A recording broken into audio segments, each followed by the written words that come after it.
nila ako tinulungan. Noong mga panahon na, yes po. Pagkatapos may plunder ako dyan.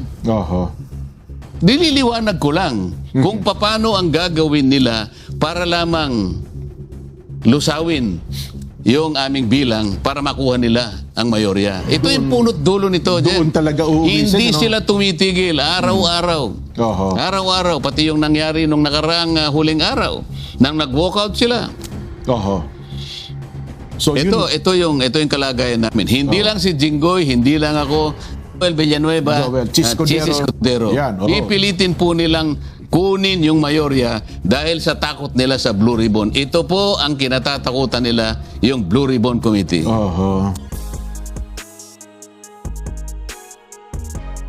Marami pang araw yan kasi ang sabi na ngayon, lumalabas na rin po yung another ICC warrant. Pati daw yata si Senador Bongo. Baka gagawin nila lahat yan. Masiguro lang nila. Masiguro lang nila na makuha nila uli. Bakit napaka-importante po, mga kababayan? Bakit napaka-importante po na kaagad nilang makuha ang mayorya? Takot na takot sila sa flood control. Ito lamang ang kasiguruhan. Mga babayan, sinasabi ko po ito lang ang kasiguruhan para sa kanila. Para tuluyan na pong maibaon sa limot ng flood control investigation. Wala na pong iba. Wala pong iba. Oo nga, no? Kasi kung iisipin natin, Sen, walang motivation para gawin ito sa inyo maliban sa usapin ng flood control issue. Diba? Ini-explain ko nga sa inyo anong injury, anong damage sa gobyerno? Anong katiwali, anong perang gobyerno po ang ninakaw ko? Wala po Mga kaibigan ko po ito na nagkusa na tulungan ako Pati ba yan? Pati po ba yan hahanapan pa ninyo ng butas? Wala silang mahanap Pipilitin nila ngayon. So, ano sinabi ni Ombudsman Boying Remulla? Narinig ko Ombudsman, bakit po pati si Senator Dante po kinasuhan nyo ng plunder? Alam mo sagot niya? Why not? Sabay talikod. Wala siyang may paliwanag Kagaya din kagaya ng Assistant Ombudsman, Clabano yata yung pangalan. Yung tagapagsalita niya. Hirap na hirap siyang ipaliwanag paano magkakaroon ng kaugnayan yung pagbibigay sa akin ng tulong ng mga kaibigan ko na pagkakaroon ng disgrasya sa gobyerno. Na meron kaming ninakaw na isang bagay mula sa gobyerno, pati yung interes ng mamamayan ay anumang impluwensya na maibibigay nito. Anumang impluwensya na maaaring makapekto, hindi lamang sa paglilingkod namin sa bayan, kung hindi lalong-lalo na yung pagsiservisyo na karampatan para sa mamamayan. Wala siyang may konekta. Paano mo kukonekta? Pero ang gusto kong puntuhan dito, Jen. Hahanapan ka talaga. Kahit anong mangyari. Bakit? Hindi na ako pwedeng kausapin. Si Jinggoy, akala nila makuha. Yun ang nagkamali sila. Ang bunga akala nila, kayang-kaya nila sa magitan ng pag-a-apply ng katakot-takot na pressure. Ngayon lang ako, ngayon ko lang napagalaman talaga. Malakas din. May prinsipyo din itong taong ito. Kaya sabi ko, Cornel, bago ako umalis,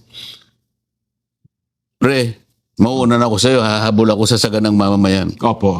Pero dadaling ko pare, sabi ko, ang pag-angako sa'yo at mamaya sasabihin ko talaga sa program. Tumayo siya, kinamayan akong ganyan. Kaya kailangan ko po sabihin sa inyo ito. Mabigat po itong mga pangyayaring ito. Sen, ang taong bayan tuloy, kung makikita nyo ngayon sa social media, mga reactions nila, parang yung damdamin, nagpupuyos yung damdamin siya parang gustong sumabog ang kalooban. Hindi natin ini-instigate, ini-explain lamang natin. Lahat kasi magkakatugma Pati yung simpleng motion ko na i-amend namin ang sa naming rules. Para sa ganon, sa mga pagkakataong yung physical na presensya ng isa sa amin ay wala. Halimbawa, nasa Amerika siya, kagaya ni Nelson, nasa Amerika yata, kaya tayo dalawa lang ngayon. Pero gustong-gusto niya halimbawang makihati sa usapin na to. Pwede siyang mag-zoom. Di ba? Talagang ayaw na ayaw nila. Kung kinakailangang mag-walk out sila, wag lang matuwa. Kasi sila rin nagsabi, Kaya nyo sinusulong yun dahil gusto nyo makasama, makapag-participate si Senator Bato. O ano nang Pakinabang masama? ng mga- Senador naman yung tao, di ba? Opo. Bakit sila nung sila? Oho. Oh. Noong mga nakalipas na panahon. Oh, Diba? halimbawa, ito si Ping. Ha? Pati sa Interparliamentary Union eh. Oho. Dahil sila yung nagpupunta ron. Alam mo yung Interparliamentary Union, ito ay world body. Ako nakapag-ano na rin ako ron eh. Oho. Nakapunta ako ron, nakapag-attend ako ron. At mula yung mag-attend ako ngayon, kauna-unahan at kahuli-hulihan, nangako ko sarili ko hindi na ako mag-attend dito.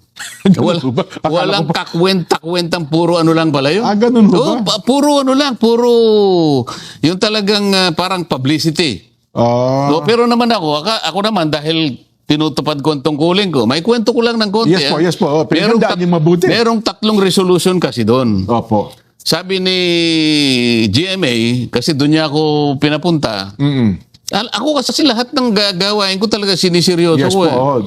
Dinelegate ata kayo dun sa ha? Oo. 3 yung resolution. Opo. Isa lang ang natalo tayo, yung 2 na ipanalo ko. Alam mo kung bakit yung isa hindi ko naipanalo? Oho. Nalate ako kasi kinakailangan magpunta ka sa napakaraming ano Doon lang pala kayo natalo. Nalate na kayo. Pagkatapos, pag upo ko pa naman ganun, tapos na. Nagbotohan na Pero pala. yung watawat nila, yung banner nakaganon pa. Opo. Alam kong bumoto itong katabi ko. Oho. Ang katabi ko, Algeria eh. Oho. Teka muna, sabi ko, tapos na ba? Yes, kanya. Bakit ka ako tumaas against Philippines? Wala ka naman eh. Andito na nga ako eh. Nahuli ka, sabi niya eh. Doon lang ako natalo. Ayun, oho. Pero ayoko na. Dahil yung pagtatalo doon, parang ano lang eh. Parang pag-uusap lang na Hindi nyo ba pwedeng i-delegate yan? Saan ako na lang papuntahin nyo pag mayroong mga Interparliamentary Union meetings? hindi ka siguro papupuntahin din dyan. Kasi, bakit ka mo? Opo. Mas magaling ka sa kanila dyan. Yun lang. Baka hindi ka papasukin. Oho. Saglit lang tayo, Sen. Mga kapwa nila senador na hindi makaka-attend sa mga pagdinig. Tama ka dyan. Opo. Yung binabanggit ko kanina, at bago tayo nag-break para sa mga advertisements natin, si Ping, ipinakikiusap niya na si Antonio Trillanes ay makapag-participate kahit sa pamamagitan lang ng teleconferencing. Opo. Dahil sa senador naman siya at importante naman ang kanyang pakikisama sa pagtalakay ng mga usapin. Nung time na yun, ng nakulong senador. ata si Trillanes. Ano po? Nakakulong nga Yes eh. po, opo. Kaya nga nabanggit ko yung IPU, hanggang doon ipinarating yun. Oho. Ayun, kaya ko nabanggit lang yung IPU sapagkat yung pakiusap na yon, yung resolution na yon, Opo. umabot hanggang doon. Anong ibig ko sabihin? Talagang seryoso nilang ginawa ay pakiusap. Kahit nakakulong ang isang tao, Oho. makadalo man lamang siya kahit teleconferencing lang. Meron din naman nakiusap din kay Laila de Lima.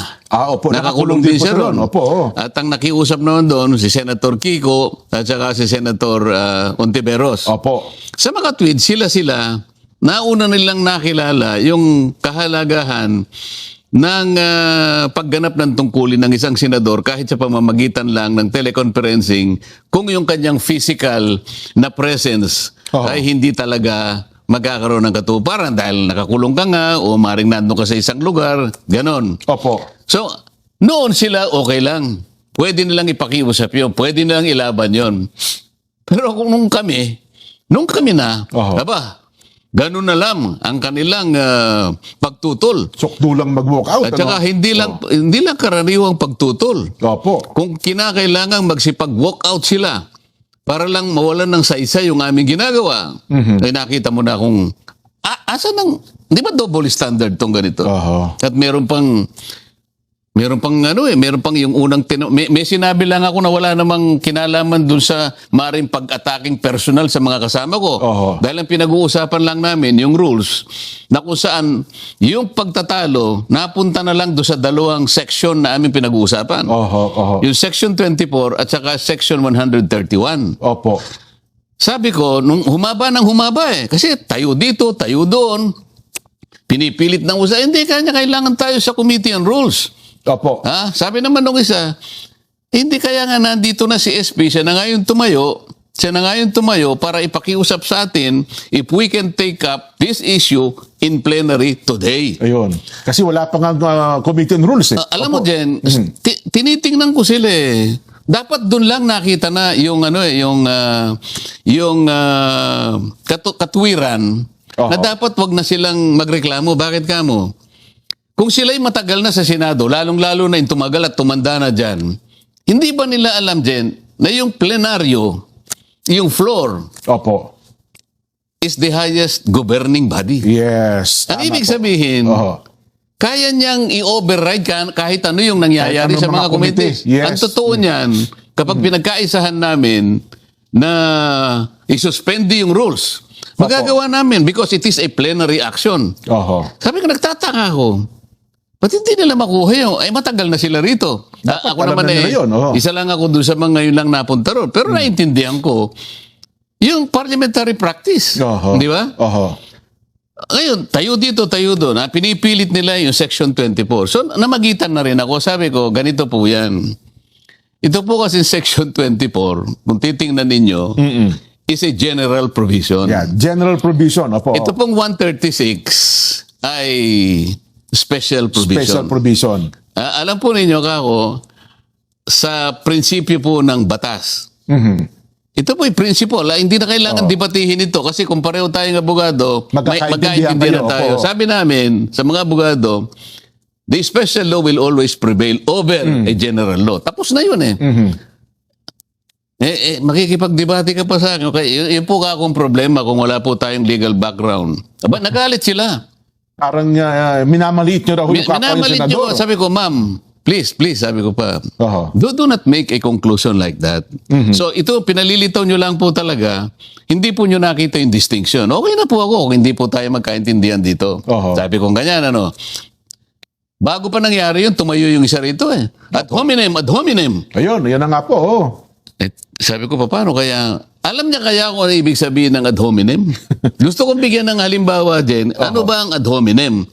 I-define muna natin, ang ad hominem ay isang sitwasyon na kung saan may pinagdidibatihan kayong isang subject matter. Opo. Di ba?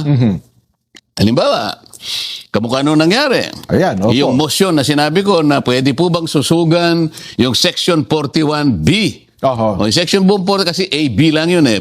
Section 41, paragraph A, paragraph B. So sabi ko, dadagdagan ko sana ng paragraph C. Letter. Yes po. Di, ang pinag-uusapan namin ay yung aking motion na sususugan yung Section 41 ng aming Senate Rules. Yun ang subject matter. Pero wala po akong pinagsabihan na ikaw ganito ka, ikaw ganito. Wala pong ganon. Ang sinabi ko lang, sabi ko, pag ganuhin po natin, nagkakahirapan po tayo kasi po, yung iba po walang legal background. I am articulating a statement of fact. Yes po. Wala po akong sinasabihan. Itong isa, ad hominem ng ad hominem. Ang ad hominem kasi, Jen, imbes na yung pag-usapan natin, ay yung subject matter, pinagtitira mo yung kalaban mo. Pinersonal mo siya. Na may personal ka. Yun ay malayo sa aking ginawa. Alam po nila yon. Makikita naman nila sa mga video. Ngayon, magbigay tayo ng example ng ad hominem. Opo. Kung naghanda na yung pinahanda kay Director, kung pwede nating pagawa ngayon para sa mga kababayan natin. Ipapanood ba natin? Sige nga po. Kung po pwedeng ipanoorin na natin direct kung okay na yung video. Inihanda ni Pogi. Ayan. Meron ba? Para i-example lang, ipanood natin sa kanila, Sen. Ito ho, lantarang ad hominem po ata ito. Example, ayan. Paulit-ulit na. Ikaw na magbasa. Paulit-ulit na sinasabi na ito ang batas. Pero itong dalawang ito, ang tinutukoy po yung Senador Ontiveros at Trillanes, pinagpipilitan yung kanilang opinyon. At sino yung nagsasalita? Senador Erwin Tulfo po. Sino yung sinasabihan? Senadora Risa Ontiveros po. Pinagpipilitan yung kanilang opinyon na opinyon ng IPIS. Tanging itong dalawang senador lamang na ito ang walang kinalaman sa paggawa ng batas. At alam nyo lang, gawin, tumira ng tumira at maging source ng fake news. Ganun ang boses niyan. Napakinggan ko po yan eh. Oh, yan ang Nagsisigaw halimbawa, yan ang halimbawa ng ad hominem. Yan ang talagang literal na ad hominem. Yan ang literal na ad hominem. Opo. At nakakalungkot, sa kanya pa nanggaling pala. Di ba? Ako ba nagsabi ako na gano'n? Hindi. Ako ay gustong tumulong sa ikatatapos ng aming pinagtatalunan. So I offer some kind of help na sana maintindihan nila. And hindi ako nagtagumpay kasi hindi nila maintindihan dahil wala nga siyang legal background. Ngayon, daming kinuha nag-trigger sa kanila yung ang dami namang mga abogado, lalo na yung mga pulpul na abogado na ayun, nagpilit merong nagpalitrato doon sa library yata, punong-puno na libro ng mga yung background niya puro legal books. Opo. O yan, kanya may legal background na ako.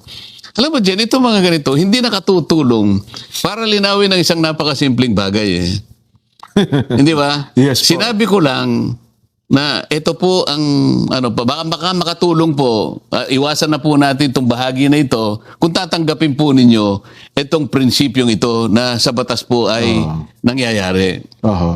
Hindi ka ganito. Wala na po akong magagawa. Hindi po tayo magkakaintindi. Kaya pala nung tumindig si SP Alan nung pagkatapos magsalita, meron daw niya kasi mga lingwahe, kayo mga abogado na kayo nagkakaintindihan, at saka lingwahe ng mga hindi abogado na hindi nyo naintindihan. Hindi, meron nga sa amin, sila nga yung gustong-gustong magsalita dyan eh. Well, tama kayo. Merong magsasabi dyan, res ipsa loquitur, sabi niya. Sila pa yung nag-ano eh. Latin yan, pero ako hindi ako kumikibo eh. Sila yung nagsisimula eh. At saka gumagamit pa sila ng pagka nag-privilege speech yun dyan, ano? Lo and behold, ganyan eh. Kung napanood mo yung Ten Commandments dyan, parang nakita mo si Moses na nakaharap sa Nile River. Sa dagat na pula. Ewan ko, dagat na pula yata. Dagat na pula, opo. Lo and behold, mga ganyan, ano? Kaya, Mr. Speaker, for the life of me. Napakahilig nilang gumawa. Sila yung mismo gano'n. For the life of me, Mr. Speaker. Pray tell, Mr. Speaker. Pray tell. Ayoko nang anuhin yun. Baka naman sabihin nila. Pero silang nagsasabi nun. Ako dyan, simple lang. Hindi ko sinasabing pray tell. Ang sasabihin ko lang, Mr. Speaker, can you explain? Yun lang. Kasi ibig lang sabihin, explain eh. Opo. Pero hindi sila talagang gumagamit. Sila talagang ewan ko. Para ho kasi nararagdagan ng talino nila kapag gumagamit ng mga okay lang sa Latin. akin. Pero ang gusto ko sana, higit sa lahat, ang makaalam, ang makaintindi, yung taong bayan. Pwede mo naman sabing, Mr. Speaker, can you explain please? Pakipaliwanag nyo nga po, ang salita niya, Mr. Speaker, pray tell. Yan, nakatingin nyo gano'n. Parang alam niya kung ano yung pray tell. Para bang kasi, hindi naman sa minamaliit natin. Ba't kinakailangan ko pa sabihin, for the life of me, Mr. Speaker. Lo and behold. Talaga namang